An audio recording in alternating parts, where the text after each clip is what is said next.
Good morning again. People, my name is Martin here. They also asked me to do the sales part for the Penetrator.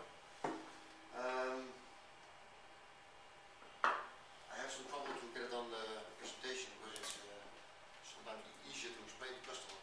Although this is a quite difficult area for end users to understand what this is really about.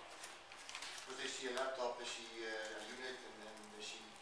Yeah, of course they understand there are some security threats, they know there are some weapons to take care of that. Yeah, but what the product eventually does is for some customers very hard to explain. In Holland, for instance, I explain it much more easier to a customer instead of showing slides with the information. The end user probably don't understand what I'm trying to tell them. We're trying to manage to get some slides ongoing. Yeah, as I said, there's a vulnerability assessment, penetration testing of lines, and of course a portable version. Probably if you use those terms to an end user, they will just look vague and say, okay, don't understand what you're trying to say. That's why we separated it in three parts.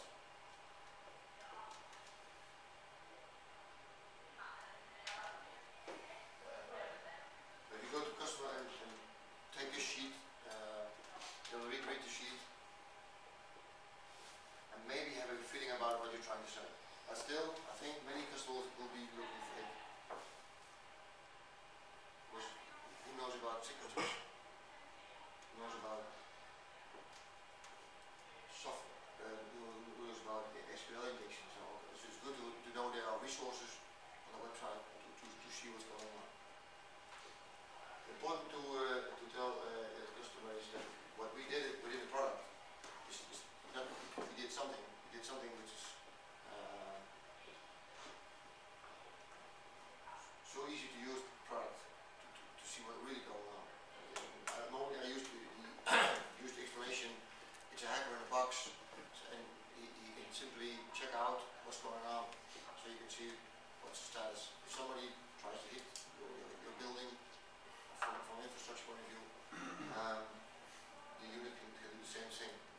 I think that will probably say more than all the options. But then again, if you Google vulnerability assessment, they will figure out it's an investigation of something, and of course they will see others also do something like an investigation, but don't have that many signatures, and they will understand if you have 5,000 signatures and you have 13,000, you will find more. It's for them easy to understand.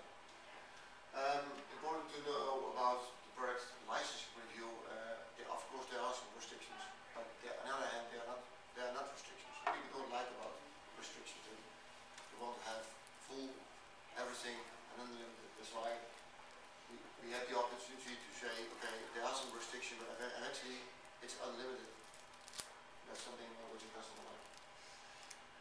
For the other things, I come to our slides a little bit more detail.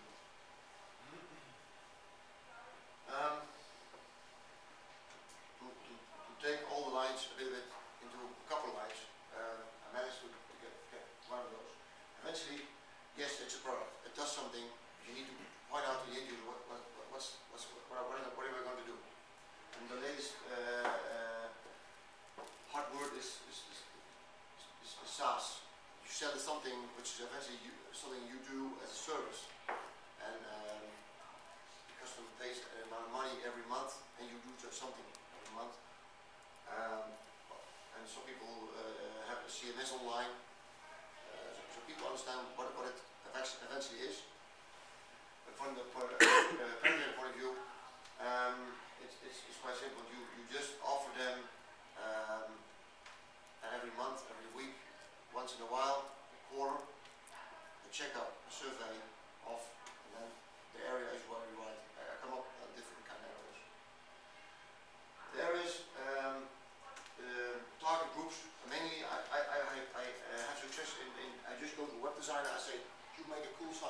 it looks very good, but what's going on with security? And then the guy says, yeah, there's somebody in the company who does the security part. And then this guy tells, he takes care of a couple of things, and then I'll just offer them then a scan, and I get a list, and this guy says, oh, I never heard that, oh, I see I made a mistake.